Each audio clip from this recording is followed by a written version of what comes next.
Hello guys, வணக்கம். நம்ம channel இன்னைக்கு வீடியோ இல்லாமல் என்ன பார்க்கணும் வந்து எதனால் விடாமுயற்சி படம் வந்து ஃபெயில் ஆச்சுன்னு தான் வந்து நம்ம பார்க்க போகிறோம்.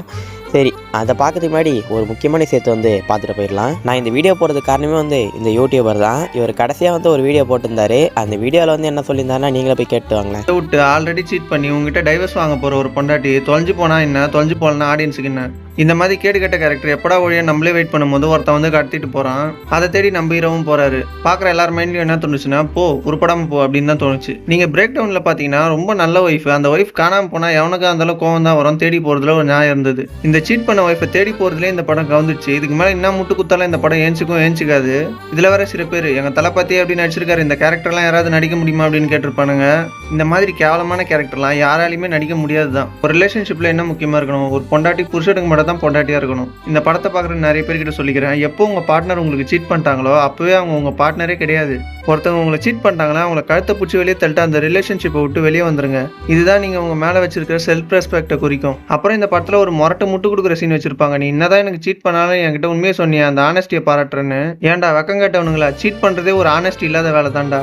கைஸ், இவனுங்க இந்த படம் மூலியமா இந்த ஜென்ரேஷனுக்கு என்ன சொல்ல வரானுங்கன்னு புரியல. ஆனால் உங்கள் பார்ட்னர் இப்படி ஃபெய்த்ஃபுல்லாக இல்லைனா செருப்பை கட்டி அடிச்சு தொட்டி மாற்றி வேறு வீடியோக்கு போயிட்டோம் போல். ஏன்னா இந்த டைட்டிலில் ரோஸ்ட்னு போட்டிருந்தது, உள்ளே போய் பார்த்தா ரோஸ்ட்டை காணும். தலைவன் வந்து ப்ளூ சட்டையோட பையனாக இருப்பான் போல், அதே மாதிரி பேசுகிறான். பட் அவர் பேசினதுலேருந்து தெரியுது அவருக்கு வந்து ரோஸ்ட்டும் பண்ண தெரில. அதே மாதிரி வந்து விடாமுயற்சி படத்தை வந்து தூங்கினே பார்த்தாரு போல். இந்த படம் வந்து ஒரு லீனியரான கதை தான். சின்ன குழந்தைங்களுக்கு ஃபீட் பண்ணுற மாதிரி தான் படத்தோட கதையை வந்து எடுத்து வச்சிருப்பாங்க. ஏன்னா எல்லாருமே இந்த படத்தை பார்த்துட்டு போகிறப்போ வந்து ஒரு டேக் அவேவாக வந்து ஒன்று எடுத்துகிட்டு போனோன்னு வந்து சொன்னாங்க. அங்கே சொல்ல வர விஷயம் என்னன்னா, ஒரு பொண்ணுக்கு உண்மையிலேயே அப்படி ஒரு அஃபேர் இருக்கு, ஏன்னா அதுக்கு நியாயமான காரணங்கள் இருக்கு அப்படின்னு சொன்னா அதை நம்ம மதிக்கணுமா மதிக்க கூடாதா அப்படிங்கிறது. முதல் மரியாதை என்ன கதை சொல்லுச்சு, திருமணத்தை தாண்டிய ஒரு உறவு சிவாஜி கணேசன் ஏற்படுத்தினார். வயசு தாண்டிய ஒரு உறவு சரியா, நம்ம அதை தப்பா பார்த்தோமா? அதுக்கான நியாயங்கள் சொல்லப்பட்டதில்லை. இந்த மாதிரி எத்தனை கதைகள் வந்திருக்கு. ஆண் வந்து திருமண பந்தத்தை தாண்டி போகும்போது அதுக்கான நியாயமான காரணங்கள் சொல்லப்பட்டு சமுதாயம் ஏற்றுக்கொண்ட படங்கள் எத்தனையோ இருக்கு இல்லையா? அந்த ரூல் தானே பெண்களுக்கும் அப்ளை ஆகணும். இவர் சொல்கிறதுலேருந்தே நீங்கள் டேக்அவே என்னன்னு வந்து புரிஞ்சுக்கணும். அதுக்கப்புறம் அந்த வீடியோவில் ப்ரோ இன்னொன்று சொல்லியிருப்பாரு, இன்சைட்டிங் இன்சிடென்ட்னு. அது எதுக்கு வந்து அந்த இடத்துல சொன்னார்னு வந்து தெரியல, இல்லைனா எனக்கு மட்டும் தான் புரியலையான்னு தெரில. அந்த இன்சைட்டிங் இன்சிடென்ட் வந்து எதுக்கு அவர் சொல்லியிருக்காருன்னு எனக்கு தெரிஞ்சிருக்கேன்னா அந்த வீடியோட டைம் வந்து எக்ஸ்டெண்ட் பண்ணணும்னு தான் சொன்னார்னு நினைக்கிறேன். அதுக்கப்புறம் இந்த மாதிரி ஒரு கேவலமான ரோலை வந்து வேறு எந்த ஆக்டராலும் நடிக்க முடியாது ஏகே தவிர்த்து அப்படின்னு வந்து சொல்லியிருப்பாரு. இந்த டைலாக்லேருந்தே தெரில அந்த ஆள் வந்து ஆப்போசிட் கட்சியோட ஆள். சரி, ஓகே, அந்த ஆள் போட்ட அளவுக்கு நம்மளும் வந்து ஒரு 3 நிமிஷம் வந்து கொண்டு வந்துட்டோம்.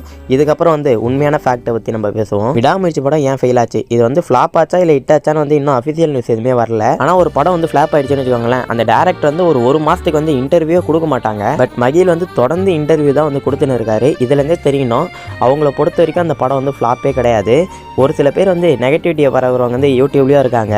அதில் 3 பேர் தான் வந்து அந்த 3 குரங்குங்க. ஏன்டா போய் கேம் சேஞ்சர் நல்லா இருக்குன்னு நீங்கள், ஆனால் விடாமுயற்சி நல்லா இல்லைன்றீங்க. ஏன்னா கேம் சேஞ்சரில் வந்து ப்ரொமோஷனுக்கு காசு வாங்கிட்டீங்க, அதனால் வந்து நல்ல ரிவ்யூ தான் கொடுக்கணும்னு கொடுக்குறீங்க. எனக்கு வந்து இங்கே தான் ஒரு டவுட்டே வருது. இப்போ சப்போஸ் விடாமுயற்சி டீமும் வந்து ப்ரொமோஷனுக்கு காசு கொடுத்துருந்தாங்கன்னா விடாமுயற்சி படம் வந்து நல்லா இருக்குன்னு சொல்லியிருப்பாங்களா? இந்த மாதிரி இவங்க எவ்வளோ நெகட்டிவிட்டியை பரவனாலும் வந்து ஃபேமிலி ஆடியன்ஸ்லாம் வந்து போய் பார்க்க தான் செய்கிறாங்க. அதே மாதிரி நார்மல் ஆடியன்ஸும் போய் பார்க்க தான் செய்கிறாங்க. அதே மாதிரி படம் நல்லா இருக்குன்னா வந்து நல்லா இருக்குன்னு வந்து சொல்கிறாங்க. அதே மாதிரி படத்தோட வசூலும் வந்து அஃபிஷியலாக வந்து கன்ஃபார்ம் ஆகலை. ஒரு சில பேர் வந்து ரொம்ப கம்மியான வசூல் வந்து சொல்கிறாங்க, ஆனால் இன்னும் சில பேர் வந்து ரொம்ப அதிகமாக சொல்கிறாங்க. இதில் எதுன்னு வந்து சரியாக தெரில. இதை வந்து லைக்காக தான் வந்து கன்ஃபார்ம் பண்ணோம். பட் லைக்காக்கு வந்து இது ப்ராஃபிட்டோ லாஸோ, ஆனால் லைக்கா வந்து இதில் சந்தோஷமாக தான் இருக்காங்க இந்த படத்துக்கு. மகிழ் வந்து ஒரு இன்டர்வியூவில் கூட சொல்லியிருப்பாரு, இந்த படம் வந்து இப்படி வந்ததுக்கு வந்து நான் ஹாப்பி, ஆக்டர்ஸ் ஹாப்பி, அதே மாதிரி வந்து ப்ரொடியூசர்ஸும் ஹாப்பின்னு தான் வந்து சொல்லியிருப்பாரு. அப்போ இந்த படத்தில் வந்து சேஞ்ச் பண்ணதுக்கு ஒன்றுமே இல்லையான்னு கேட்டிங்கன்னா அதுதான் இல்லை. இந்த படத்தில் சேஞ்ச் பண்ணதுக்கு நிறைய இருக்குது. ஃபர்ஸ்ட் ஒன்று என்னென்னா வந்து டைம் டியூரேஷன் தான். கண்டிப்பாக வந்து படத்தை இன்னும் கொஞ்சம் ஸ்டார்ட் பண்ணியிருக்கலாம்.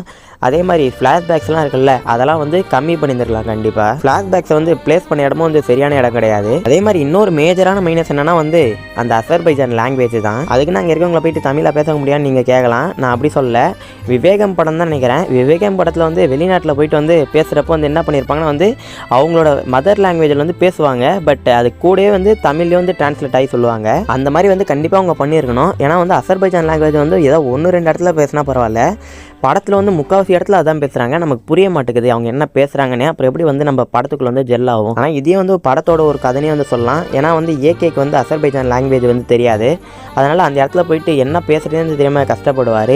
இதே வந்து அவங்க ஒரு ஸ்டோரியாக கூட வந்து மேக் பண்ணியிருக்கலாம் அப்பயே. அதுக்கப்புறம் இந்த படத்துக்கு வந்து இன்னொன்று வந்து சொல்லிக்கின்னு இருந்தாங்க, முதல்ல வந்து ஏகே வந்து அடிக்கவே மாட்டார், எல்லார்கிட்டும் அடி வாங்கினார். அதுக்கப்புறம் இப்படி கடைசி அரை மணி நேரத்தில் மட்டும் ஏகே அடிக்க ஆரம்பிச்சார். ஏதாவது கராத்தே கிளாஸ் போயிட்டு வந்தாரோ வந்து இங்கே கேட்கலாம். அவர் வந்து கராத்தே கிளாஸ் போனாரோ இல்லை கும்ஃபு கிளாஸ் போனாரோ, முதல்ல வந்து அவங்க பொண்டாட்டி வந்து அவங்க கிட்ட மாட்டிக்கின்னு இருந்திருப்பாங்க. அதனால தான் வந்து அவரால் ஒன்றுமே பண்ண முடியாது. சப்போஸ் இவங்கள ஏதாவது பண்ணால் அவங்க பொண்டாட்டி வந்து கொண்டுருவாங்களோன்னு வந்து பயத்திலே வந்து இருந்திருப்பார். அதுக்கப்புறம் தான் வந்து அவங்க யாருமே இல்லாதப்போ தான் வந்து ஒருத்தவங்களும் வந்து அடிச்சுட்டு போவார். நான் சொல்ல வரது வந்து புரிஞ்சுப்பீங்கன்னு நினைக்கிறேன். அதே மாதிரி இந்த படத்துக்கு வந்து இந்த ரேட்டிங் வெப்சைட்லாம் இருக்கும்ல, அந்த ரேட்டிங் வெப்சைட்லாம் வந்து இந்த படத்துக்கு நல்ல ரேட்டிங் தான் வந்து தந்துன்னு இருக்காங்க. அதே மாதிரி விக்கெடானில் வந்து 41 ரேட்டிங் தந்திருக்காங்க. அது வந்து ரொம்ப அதிகமான ரேட்டிங் தான் விக்கெடானில். நீங்கள் இந்த படத்துக்கு என்ன நினைக்கிறீங்கன்றதை மறக்காமல் கமெண்ட் செக்ஷனில் சொல்லுங்கள். சரி, ஓகே கைஸ், தேங்க்ஸ் ஃபார் வாட்சிங். Tata bye bye, see you.